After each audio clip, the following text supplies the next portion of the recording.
And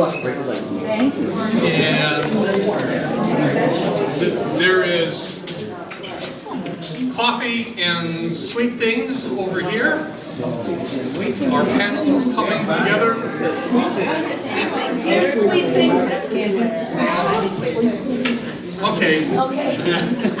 Hey, we're trying to make points here. Yeah. So, on a kind of a miserable day, we're very grateful that you're all here, and especially for what promises to be a very exciting program. We have three panelists who are going to be with us this morning. Corey Dixon is the City Councilman here in Elgin, and we're grateful for you being here. He's not even running for re-election, so he's here on his personal time. Jesse Rowe is an organizer for the Community Renewal Society in Chicago. If you're old enough, you will remember that the Community Renewal Society's real name was the Chicago Congregational Missionary Society, and this is us in doing battle with forces of injustice and racism and all kinds of other evils for a long time. And Jesse, we're grateful for you driving out from Chicago. Denise Haben. Hey, Hey, babe. Why can't people say my name right? I'm sorry. Executive at the Open Door Health Center.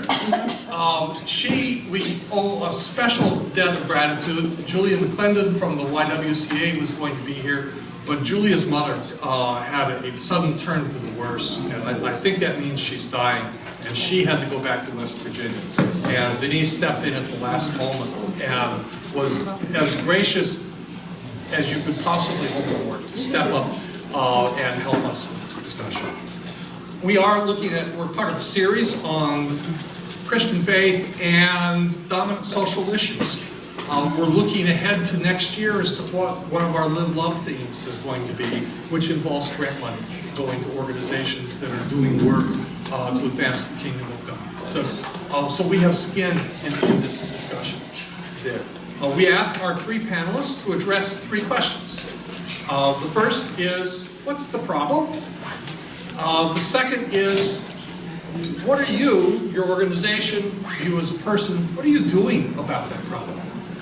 And third, the challenging one, hey, stick it to us. What do you want us to do about this? What should we be as opposed to just spectators sitting back? So with that, Councilman Dixon, we invite you to go first. Let me make sure the microphone is on. Here.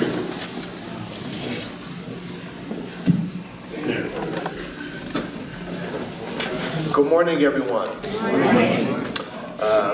I first just want to say thank you to the church for having me here. As Reverend Michael brought up, I am not running for re-election. I am here because I want to be here. So thank you for having me. We were posed three questions, and I'm going to read those questions off to you, and then I'm going to dissect each one of them as best as I can. And I encourage anyone, if they have a question or anything like that, you can stop me at any time to pose that question. First question is, what's the problem? Second question, what are you trying to do about it? And the third question, what would you like this church to do about it? Now, all of three of those are huge questions, right? And I don't suppose that we're going to get through all three of those questions and have the perfect answers for all of them. So the answers that I give are going to be those from my perspective, from my experiences, and just what I think. And I'm not speaking on the behalf of everybody that looks like me. I'm just speaking from my experiences. So what's the problem? That's probably the biggest of all of the questions. What's the problem? When it comes to race, and I'm going to say race relations, because of where we're at right now in society, but me personally, I believe there's only one race, and that's the human race. Now that's separate from what racism is. Racism was something that was created by man. but that is not something that's intrinsic in the human world. We're not born any different from one another. We may look different, but we all have the same insides. We all come from the same places, and so we have to first understand that there is no separation of races. So the problem, I believe, a lot of times is that we don't have the right information. We haven't done the research to really find out what has caused the race problems that we do have today in America. And a lot of times it makes us uncomfortable to review that history, to go deeper, because it hurts, it's painful. And that doesn't matter on which side of the coin you were on. There's a lot of pain and there's a lot of hurt, and it's not easy to go through that and to really find out and to research why we got here today. So that's the problem. That's one of the problems to me. I'm somebody who I love history. I'm a history buff. So I see Jerry back here, and we've had many a conversation. He's a historian here, and so I really appreciate everything that he does for the city. But you want to know what your history is. You want to know what this country's history is, and that's the best place to start to find out why we got here today. Second question. What are you trying to do about it? So me, as someone who was born and raised here in this community, my thing was when I was raised by my mother would often say to me, Corey, there's nobody out there that's better than you, but you're not also better than anybody else. So my mother raised me with this mindset that we're all on an equal playing field, and to not judge others based by the way that they look. Don't judge others based on how much money they have, how much money they don't have, what neighborhoods they live in, the places that they go. Everybody is equal, and that's how my mother raised me. But and I remember when I ran for city council, I came up with the slogan, or my team came up with the slogan, bringing unity to the community. Because Elgin is a very diverse place, one of the most diverse places that you're going to find in the country, and that's a jewel to me. So one of the jewels of Elgin to me is the diversity that we have. Growing up, being in classrooms, I have people from all different backgrounds that I'm going to school with. That's been very valuable to me. During school, when I went to college, I went to a historically black college and university, being Grambling State University in Louisiana. So here I am with an all-black population, all-black professors, something that I never experienced growing up here in Elgin. But what I did have that a lot of the other students did not have was the experiences of going to school with whites, going to school with Asians, going to school with people from a plethora of different backgrounds. And a lot of the children there, a lot of the kids there didn't. So now after college and being in the real world and being in corporate America and so on and so forth, you realize, or I have realized, the importance and the beauty and the diversity that is Elgin, the diversity that there is in each person. So nobody is just all blacks aren't the same, all whites aren't the same. There's a diaspora of folks within any community, and so we can't be so quick to judge one another and brand one another as any one thing. So what do I do about it? Well, I try to be a part of things that and rub shoulders with people who may not look like me and may not have the same views as me. I think that's really valuable. I don't actually want to be around people who only think like me, who only look like me. I want to be open to everybody and everyone and hear what everyone has to say, and to just be cognizant that I don't have all the answers, and that I just need to be aware of others. So one of the things that I did as a city council member was I created the first annual Elgin Back to School Barbecue Bash, where I partnered with people all across the community, and we gave away hundreds and hundreds of book bags. We gave away free meals. And I remember when we took our photo on stage, and it was at Wing Park. And you looked at that photo, we had Asians, we had whites, we had blacks, we had Hispanics, we had everybody from the entire community came out and came out there and supported and got their free food, and we were all hanging out and having a good time. So I try to do things to bring everybody together, and I try not to just only be involved with things that segment us and separate us.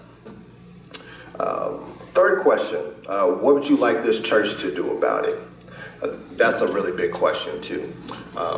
One of the things that I find really important when you're talking about the issue of racism is, not being a racist isn't good enough, right? So because you don't actively take place and take a part of racist policies or racist behavior, that's not good enough. I think that the church, specifically with the church, I think I would challenge you to go outside of your circle, your comfortable circle of friends, and engage with others, and just be open to other ideas. And it's so easy to sit in our silos and just think, well, those people over there are bad because they're wrong, because they're racist, but I'm not. I don't do any of that, and that's wrong in itself. Because you still benefit from a system that has created a system of racism. We see this is evident when it comes to our judicial system. This is evident when it comes to our housing. This is evident when it comes to our educational systems. All of these things have a large portion of these things are based on racist thoughts that were there way before we were even here. And so to do nothing about those things is wrong in itself. So my challenge to the church would be is to get out there and get involved with other people that don't look like you, and to engage with others who may or may not believe in the things that you believe in, and to also, when you're in the comfort of your own home and you're with your friends and your family and you hear anything that sounds racist, you have to be able to challenge those folks, because that's where a lot of people feel most comfortable when they're speaking about racist issues, is at the kitchen table. So when you hear that in your family or with your group of friends, you need to be able to challenge them respectfully and be equipped with the knowledge to combat a lot of those thoughts. So that's it. That's 3 questions. All right, okay. All right, thank you. Were there any other questions? Does anybody have any thoughts? Does anybody have any thoughts?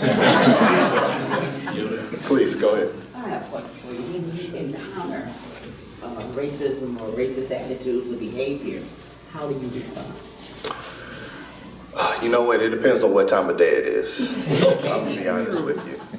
Sometimes you have the energy for it, right? Yep. And be honest with you. Sometimes you have the energy for it, and some other times you just, I just don't even want to deal with it, But I think the proper way to deal with it is exactly what I was just saying. I'm not a combative person.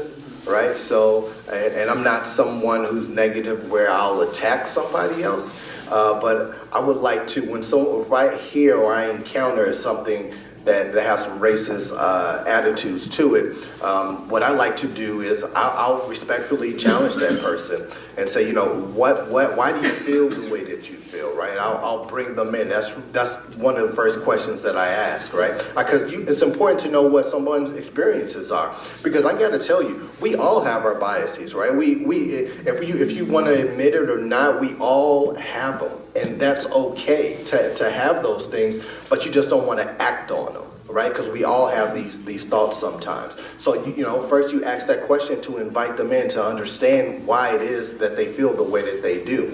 And once they explain that to you, then based on what they say, you can then make a counter argument that defends or protects those racist or discriminate or attacks those racist views that they may have. So please.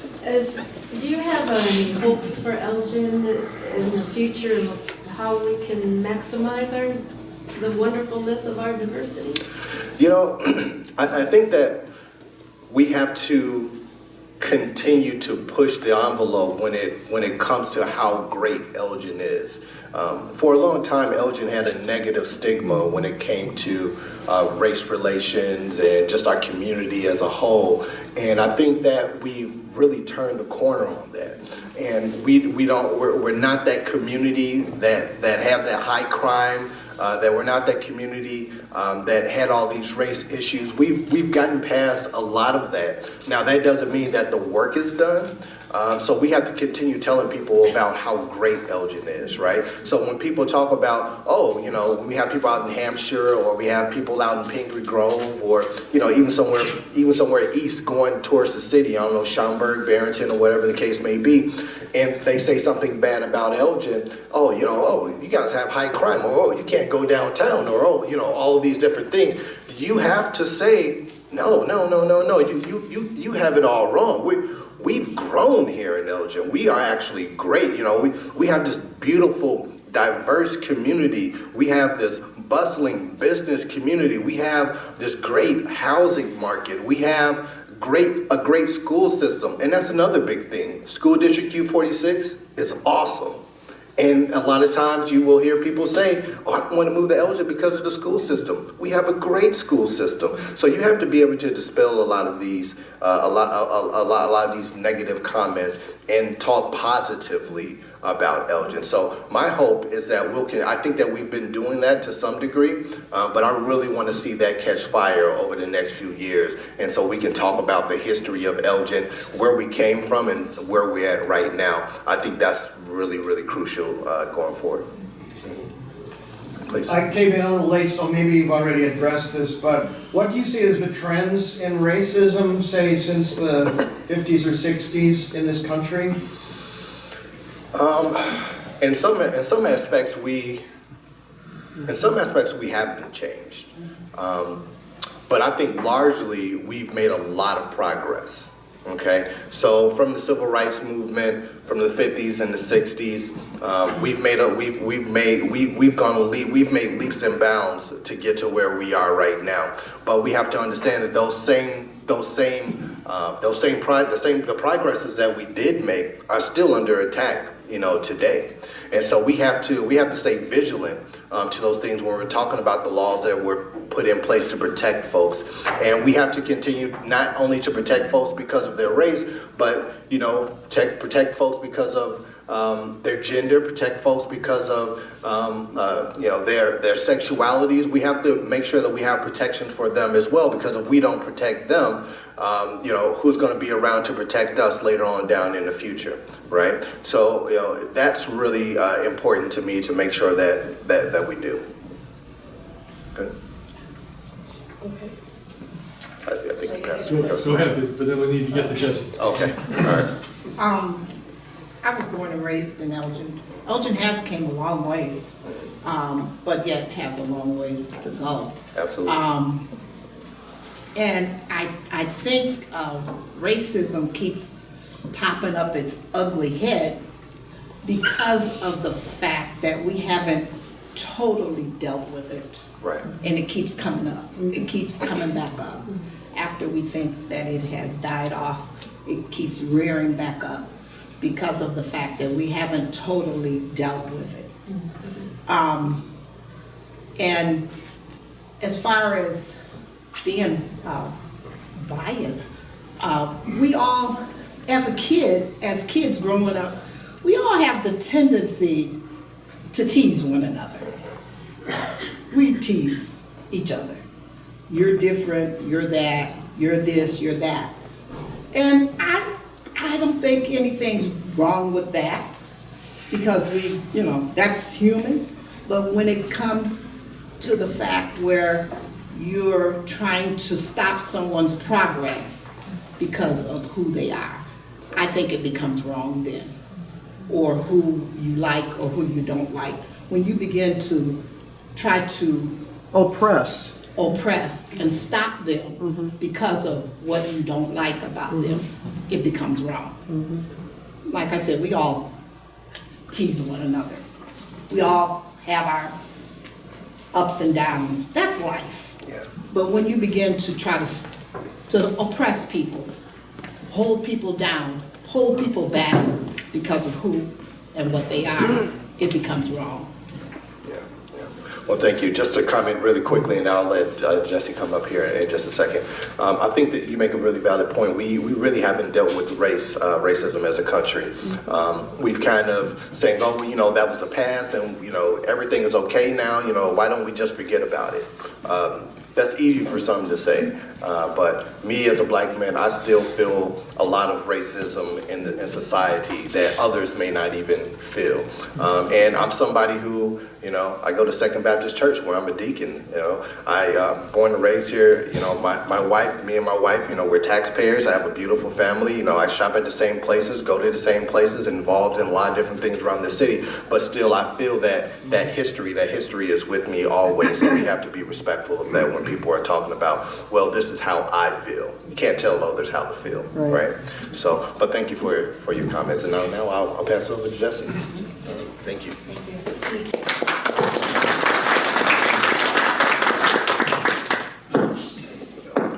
You're a lot taller than me, so there we go. All right. Good morning, everyone. My name is Jesse Rojo. I'm a Northside organizer with Community Renewal Society. Thank you all for being here. First off, it's always great to be a part of these panels and to be surrounded by people who want to learn more about not just the situation we have here in America, but what they can do. So the first question we were supposed to answer is, from my perspective, what is the problem on race and racism today?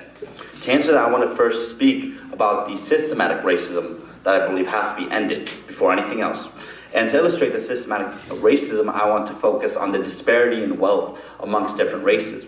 How, on average, the median wealth for a white family is about $141,000, while that of a black family is roughly $13,000. Now, I like using the idea of wealth because, unlike income, it is really able to demonstrate the overall holisticness of this systematic oppression.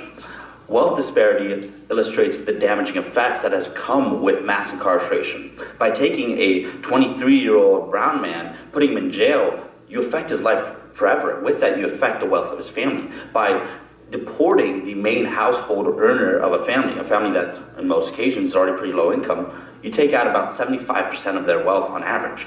This is devastating. Our broken immigration system, our unjust mass incarceration are all leading to this system of systematic oppression where black and brown families simply do not have the resources, do not have the same wealth as white families. And the systematic racism that continues through our policies every day is something that desperately has to be ended. Now, unfortunately, in order to end that, we have to combat another problem. And that is this illusion of division amongst races. So there's this isolation that has happened within America. And I can say this because I grew up in a small town and now I live in a large city, Chicago, and I serve in the Army Reserves where my unit is filled with people from Indiana to down to Illinois, all the way from Chicago throughout Chicagoland. So I've met people through many walks of life, and I've seen that a lot of times these people are only surrounding themselves with people who are like them, who look like them, who think like them, who have a similar job. And in doing that, we create this thought isolation that doesn't allow us to reach out, to reach across the aisle, to reach around us and see that our neighbor isn't just that person who lives across the street from us, but instead that child in the west side and that single mother in the south side. Our neighbor is the person that we must keep, and our neighbor is everyone. So this illusion of division that just because we look different, we have to be each other's enemies, it's horrible because it stops us from combating the systematic racism, these unjust policies that must be ended. So the second question, what does my organization do about it? So this is the part I actually love talking about. So I'm gonna be honest with you guys. I'm a huge policy wonk. I hate politics, but I love policy and government and genuinely good policy. It's not the stuff we're seeing nowadays. Anyways, so what am I and my organization doing? The first thing I want to talk about is through policing. Trying to create police accountability in Chicago, but doing it in a way that really illustrates the position that CRS is in. Community Renewal Society is made up of about 80 member churches from the north suburbs all the way up to Waukegan, down to Madison, out to Oak Park. We are diverse in our communities and diverse in our ideologies. So when we create a policy, it is more or less holistic and reflecting all of these perspectives. So the Grassroots Alliance for Police Accountability Ordinance, GAPA for short, is an ordinance that looks to create accountability, but also looks to create more than just a legislative change, but instead a cultural change. By going beyond simply creating a citywide commission that will hold police accountable, and also creating district councils for every single district made up of community members whose sole role is to be a liaison between police and citizens. So we're not just looking to create accountability, but we're also looking to create trust and cooperation amongst police. And this is a beautiful thing because it's needed. Chicago won't be safe just by creating police accountability. No, you also need to be able to make it so that a policeman can do their job without being faced with people that are genuinely scared of them. If we want a safe Chicago, we have to go beyond any of this legislative stuff to actually create a Chicago where every child does not fear the person that's supposed to protect them. And I believe that this ordinance can do that. Another way my organization is looking to combat racism is through our work in restoring rights and opportunities for the formerly incarcerated. We are a member of this coalition called ROCKY. It's the Restoring Rights and Opportunities Coalition of Illinois. It always took me a really long time to memorize that. But this coalition has been one of our most successful parts of our organization because it's actually been passing a lot of great legislation. It's made it so that while our national average of recidivism, which is the rate in which people who were ex-offenders return to jail, is at about 67%, Illinois has a 45% rate of recidivism. We are a national leader on this because we go out and try to create opportunities. We don't just release people and expect them to, hey, you paid your price to society, now go be a member of society. No, we recognize that by paying their price to society, they are labeled as ex-offenders. They carry this stigma and this lack of opportunities. So we do things such as allowing people to expunge or seal their records. We do things such as creating a situation where your criminal record isn't the only reason you cannot be hired. Or even going further, this year we're introducing legislation that would create a tax incentive for landlords who lease to formerly incarcerated. So hey, someone who right now doesn't exactly have that much money can go out and at least get a home. Or another part is an amendment to the Human Rights Act of Illinois, which would make it so that ex-offenders, people who had their record expunged or record sealed, or, this is the crazy part, people who just were arrested, not even convicted, just arrested, they would get protected, like they deserve. So we're able to do all these things, and we're able to do it in such an amazing way because of the fact that we are a faith-based organization. I love speaking about the fact that we have so many different churches. I mean, for myself being the North area / North Sides organizer, I have churches from Wicker Park and Edgewater up to Evanston, Glenview, Schaumburg, Arlington Heights, even all the way up to Waukegan. And I see that none of these churches are the same. They all think differently. They all have different people within them, but it's that diversity that makes these churches, that makes our organization powerful, and that makes it so that we can actually pass legislation that's not only historic, but good policy-wise and good for people. So the final question was, what do you want this congregation to do about race and racism? All right, this is probably my favorite question, so I'm not going to hold back on it. One thing, for those of you who aren't a minority, for you white folks out there, don't let the fact that you're white limit you. I've actually seen this so often in organizing, it's really just disappointing. People think that this movement for justice must be led by those who are directly impacted, by people of color, by people of low income. And yes, that's true. That is an amazing dream for this campaign for human rights or justice or whatever you want to call it, to be led by those who need it, is a beautiful sentiment, but it cannot happen immediately. In order for us to get to that world, we have to bridge the gap we have from this world. And to do that, white people in communities like this are an amazing resource. You guys can be part of organizations such as CRS, part of a movement for justice, and do so effectively. But I must warn you, and I really must advise you on this, that if you do take part, don't automatically take lead. Don't assume just because you are from a better neighborhood, because you have a better education, you should be the leader. No. You should come in with an open heart and an open mind and realize that you, whether you're educated or not, have just as much to learn being part of this movement as those others who are already part of it. Another thing that you as a church can do is not just have open doors. Everyone loves the idea of having open doors, of being an inclusive church. That's great. But also have an open heart and use that to go out and be part of things. All right, so I'm a little biased here, being a member of CRS. I kind of want you guys to join up with us, but you can join with any organization and take part and really try to give that hope to the hopeless and a voice to the silent. Try to be the difference between this world of injustice and a world of love and compassion.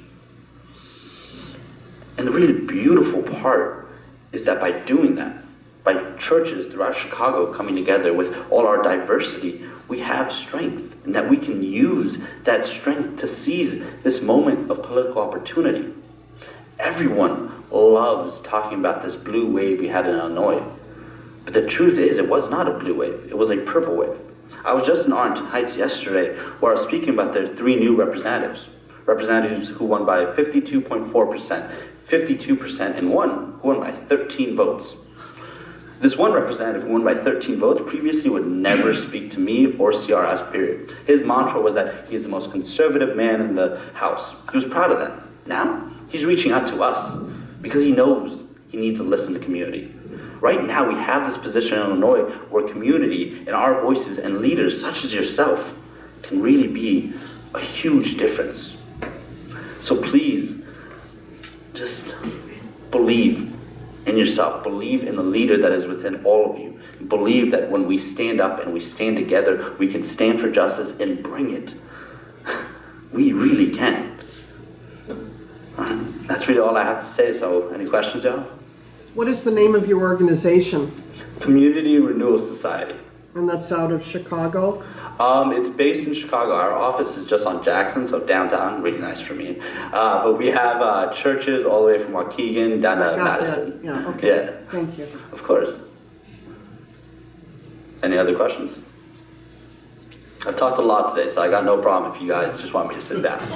Jesse, you talk about policy whopping, but what do community organizers do? You don't sit in your office and read policy documents. Yeah, so I'm unique for an organizer in that I'm in love with policy. So I read legislation like it's a novel, but my actual job is to come out to churches and to speak and to recruit leaders, but to also develop leaders. To not just say, hey, you got a leader within you, now go use it. No, I'm supposed to train people and show them the difference they can make. At the same time, the big part, and probably the part everyone loves the most, is actions. Whether this is a rally, a town hall, a public hearing on a bill, or going down to Springfield to actually lobby. That's one of the big things we have coming up on March 26th. It is our Day of Faith that I'm helping take lead on organizing. We take about 300 people from all of Chicagoland, all of our churches, down to Springfield, and we talk about our legislation, whether it's on restoring rights or whether it's on ending the unjust use of money bond. And so yeah, I organize, but I organize amazing people and amazing communities, and I do so in a way that really makes me faithful that we can make a difference. So it's really beautiful. Yeah, I've got a policy wonk question. Yeah. So we're complicated in America. We got 3 different layers of government at the federal, state, and local level. And so when I think about this topic, and I think about the federal level, I think about the EEOC. When I think about the state level, I think about the Illinois Human Rights Act and the commission that they created at a statewide level for people to seek justice. And then I think about the local City of Elgin's Human Relations Commission and that ordinance. I think recently our city council had changed that ordinance, or they're about ready to change that ordinance and to strip a bunch of things out of the ordinance. And the rationale is there's a lot of overlap amongst laws, right? And we don't need that kind of duplication. And I get that, except for when you look at how many employees an employer must have in order to, for an employee who's been wronged to seek justice. And Elgin's ordinance was more inclusive than the federal or state level. I understand that Representative Mulder is trying to change that, and so is Senator Castro, and I think we're going to get that passed in the next session, and so I'm excited about that. But my question is, as a community organizer, how does city staff, how does city council, what would an ideal situation look like with including the community in a conversation on how to change an ordinance like that, right? How do you take it out to the people and say, hey, we want to make changes to, this very important piece of, legislation? What gaps do you see? How should we change it? How do we strengthen it? Where do we eliminate? What does that look like, and what role do community organizers play in that? Of course. So I can't really talk too much about the Human Rights Act. I don't know too much about it, but fortunately, I have a great scenario to answer that question. Right now in Illinois, we are in the process of aiming to legalize marijuana. Senator Staines and Representative Cassidy of the north side of Chicago are the ones taking lead on this, and they're taking lead in an absolutely fantastic way. They are setting up and inviting organizations such as CRS, Shriver Poverty Center, places like that, to come and speak with them. They present the issue, how they have it now. It's about a three-part policy. One is obviously legalization, expungement of records, things like that. Another is creating licenses for people that don't need as much capital. So say someone who's not already wealthy can actually get involved in this growing industry. And the third, and my favorite part, is using the new revenue to restore communities that were previously devastated by this war on drugs. So they review these three parts of the new policy that they're proposing, and then they get our input. Now, the beautiful part about my organization, what I can do, is I can invite people in on that. So I had that meeting Wednesday with Senator Staines and Representative Cassidy. Literally yesterday, I got to meet with the CRS Northwest Suburban Cluster. So this is about 7 or 8 churches from Schaumburg and Arlington Heights. And I presented the policy as is, the different parts are already made, and I presented it in a way where they could understand it, and then I got their input, especially because this is a complicated issue for churches. So I was able to get all their perspectives, not just morally, scripture-wise, all that, but also the economics of legalization, how that would look like. So for me, my exact role is educating people on that, gathering their opinions, and then if we as CRS decide to move forward in this campaign, I take lead on that. I recruit people who have such a passion for this issue to take part of rallies. I recruit people everywhere to take part of these rallies. And then we work to pass that legislation, whether it's through in-district meetings, such as meeting with Senator Castro, who's absolutely lovely, by the way. I met with her once, great woman. Or meeting with representatives throughout Illinois. So yeah, that's, I hope, a good enough answer. We need to turn to Denise at this. Sounds good to me. Thank you all so much.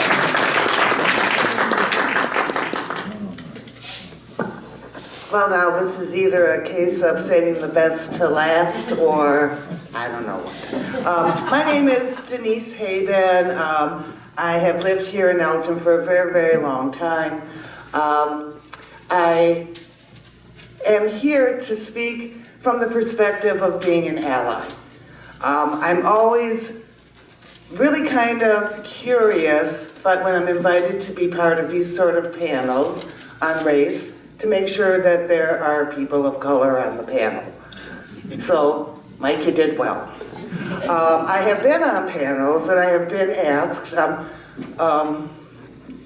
by lots of folks in our city and in our community to come in and say, how do you go and, how do you meet people of color? Which I think is just sort of crazy. And it's like, well, what do you mean?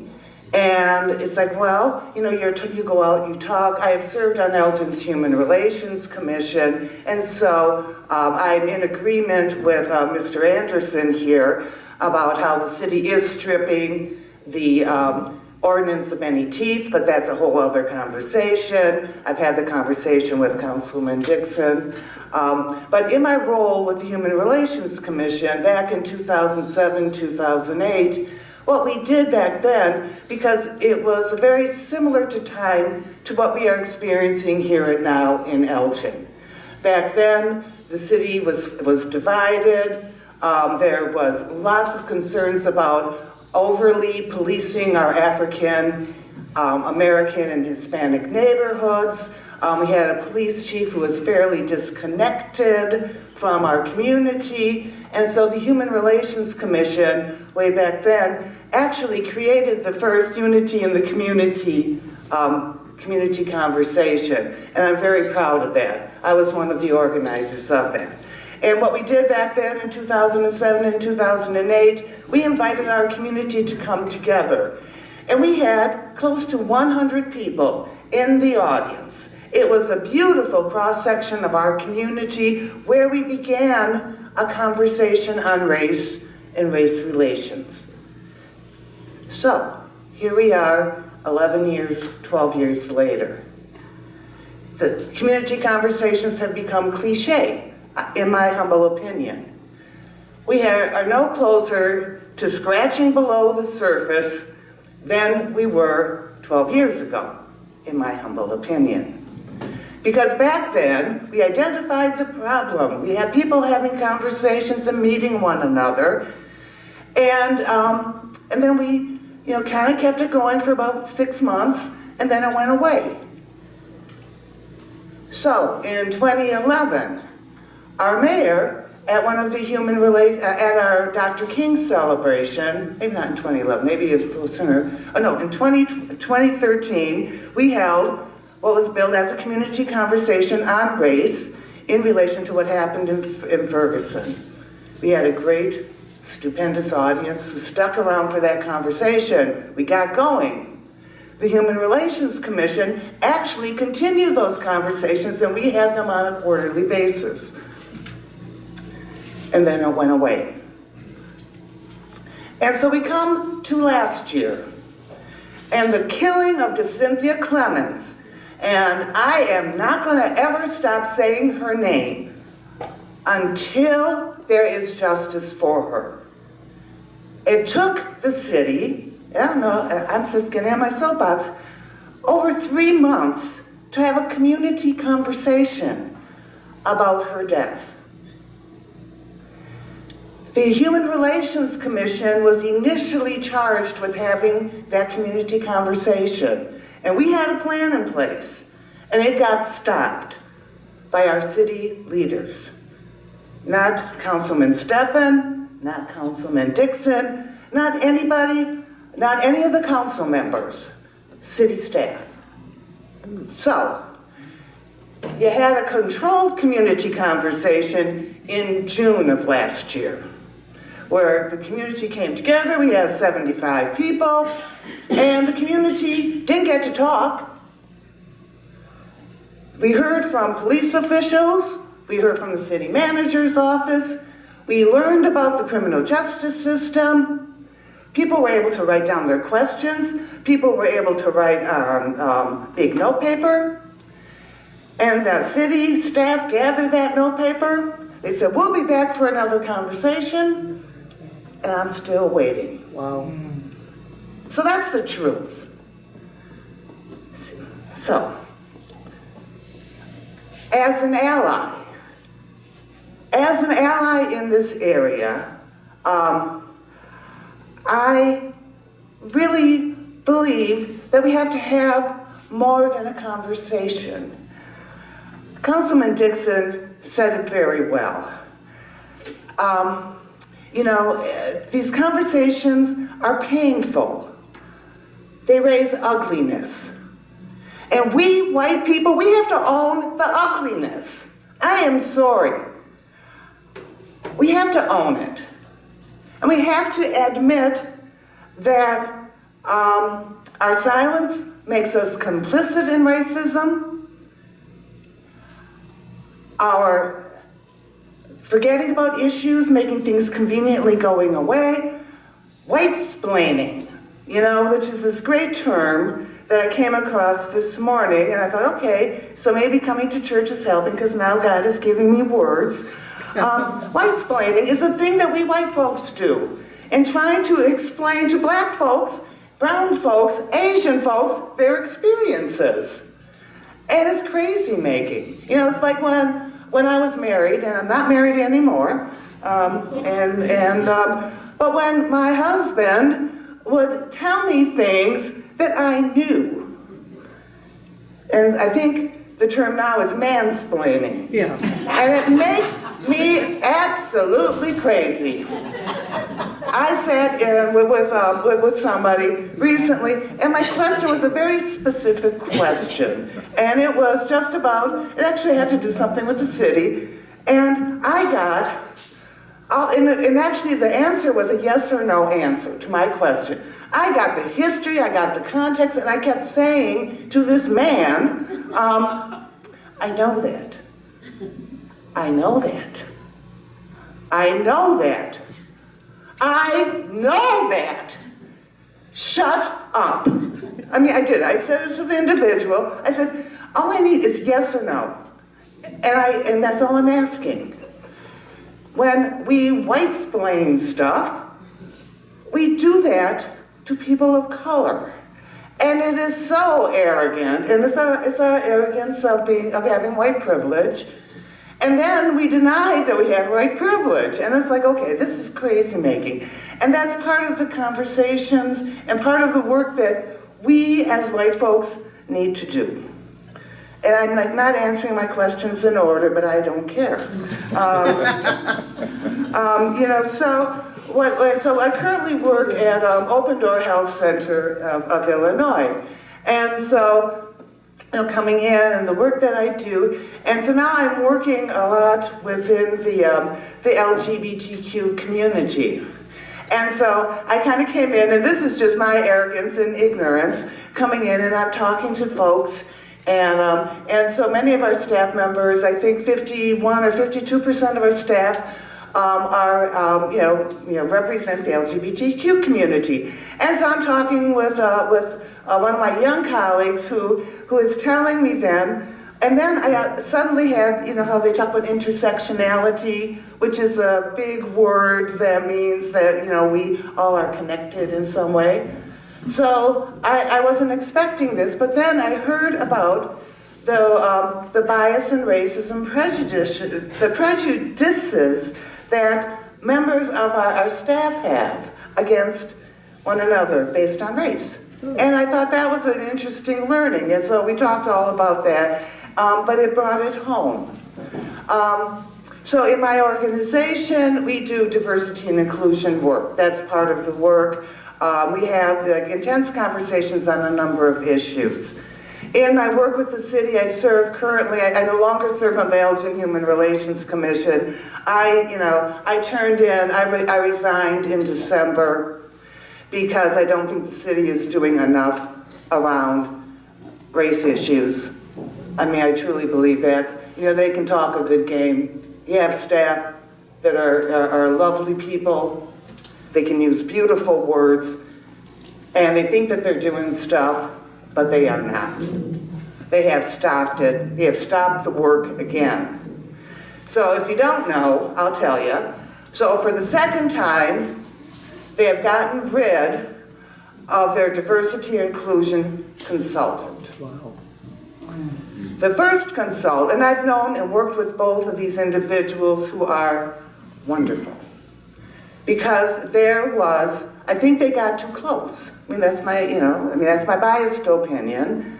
So they did not renew the contract with the most recent consultant. And so it's an election year, which means that nothing is going to happen until the new city council is elected. And nothing is going to happen until there's consensus among those new city council members about how they want to proceed. I'm saying these things based on my experience in this field, in this area with the city of Elgin. So what can we do? I think both of these gentlemen, my colleagues on this panel, have said things, much more eloquently than I. But I think part of what we can do is really, to be quiet as white people and listen. Don't do the white-splaining things. And I think we can believe our colleagues of color when they are telling us their experiences. we can believe, we can hear. We don't have to come back with a thing, well, you know what? That reminds me of when because that isn't helpful. You know, I think we all have unique experiences. I think that something that we can do is really take a stand, and that's uncomfortable. You know, I think I now can count the times when I know that I've kind of made an impact, because when I enter a room, after I have made that impact, and then suddenly people don't talk to me anymore. You know, so you're gonna lose folks. And those folks were not your allies in the first place, in my humble opinion. You can keep beating the drum, banging the drum. I think getting to know, back to my first thing that I said, when I hear the question about how do we get people of color to do ba ba ba ba ba, and you know, how do you meet people? It's like, go to people's stuff. You know, just go to people's stuff. Go to meetings, go to social clubs, go out and just talk to people. And I think, what can your church do about this? I think what your church is doing, you know, you started this tradition a year ago. These forums are wonderful. And they're so wonderful that your church colleagues and other parishes are following suit. So First Congregational, you know, you set a precedent, and that's wonderful. And what I'd really love you to do is, you know, come out to city council meetings. You know, really and truly, come out to city council meetings. And especially when you're reading so I'm gonna just go back again about the Cynthia Clemens. Depending on which newspaper you read after this last Wednesday's city council meeting, actually both newspapers gave the impression that there were so many speakers in support of returning this particular lieutenant back to his job. There were two. Two. I counted. I stuck around. And the one whose name I won't mention, who was rallying folks around Facebook, he was the most incoherent person I've ever heard. And I mean, it was just crazy. And so, okay, so I'm waiting then for all of these the other speaker was the representative from the union, and he gave a really reasoned argument about following due process, and I will say to you what I've heard at the city council meetings, that no one is disagreeing with following due process. No one. But people are saying that this officer presents a danger to parts of our community, and these parts of our community matter just as other parts of our communities matter. So there were two. Now the newspapers made it sound like there were millions or a lot. And they also talked about the people with the t-shirts. There were 7 people with t-shirts that said about the officer.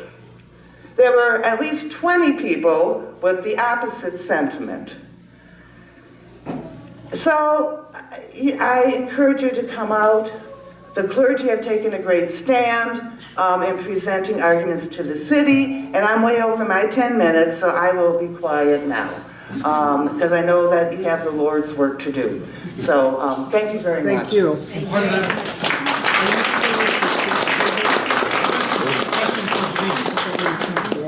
We've got 2 minutes, so if you have questions for Denise. Sure, I have a question.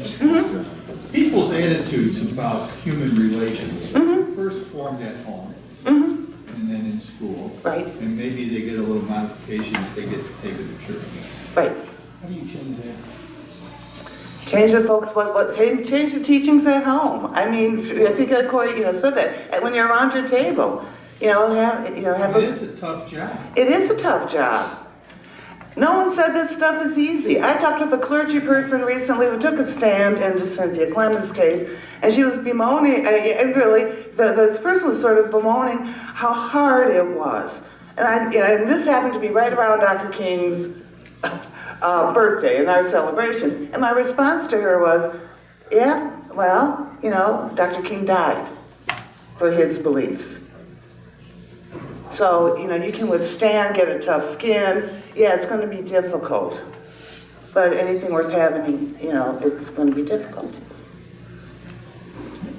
Can I just say one thing? Yes. And I don't want to take up too much time, but when you were talking, you were just telling the painful truth. And it hurt me as you were speaking. I could just feel the pain. The thing is about this country, it's been so ingrained in this country. It's more about money. I don't want to live by those folks. So therefore, I'm going to pay this large amount of money to get away from those folks. It's really about money. And it's been ingrained so much so in this country where they have to spew racism. They have to continue to holler racism to keep the money flowing the way that they want it to flow. So really, it's up to us as people to make the change. Because it's not gonna change at the top. Because they're making money. Right. And that's their main objective, is to keep the money flowing. Yeah, at this point, you can continue the conversation, but I have to take Jesse and go upstairs because he's got to go to work. Worship will start at 10:15. We thank you very much for being here this morning.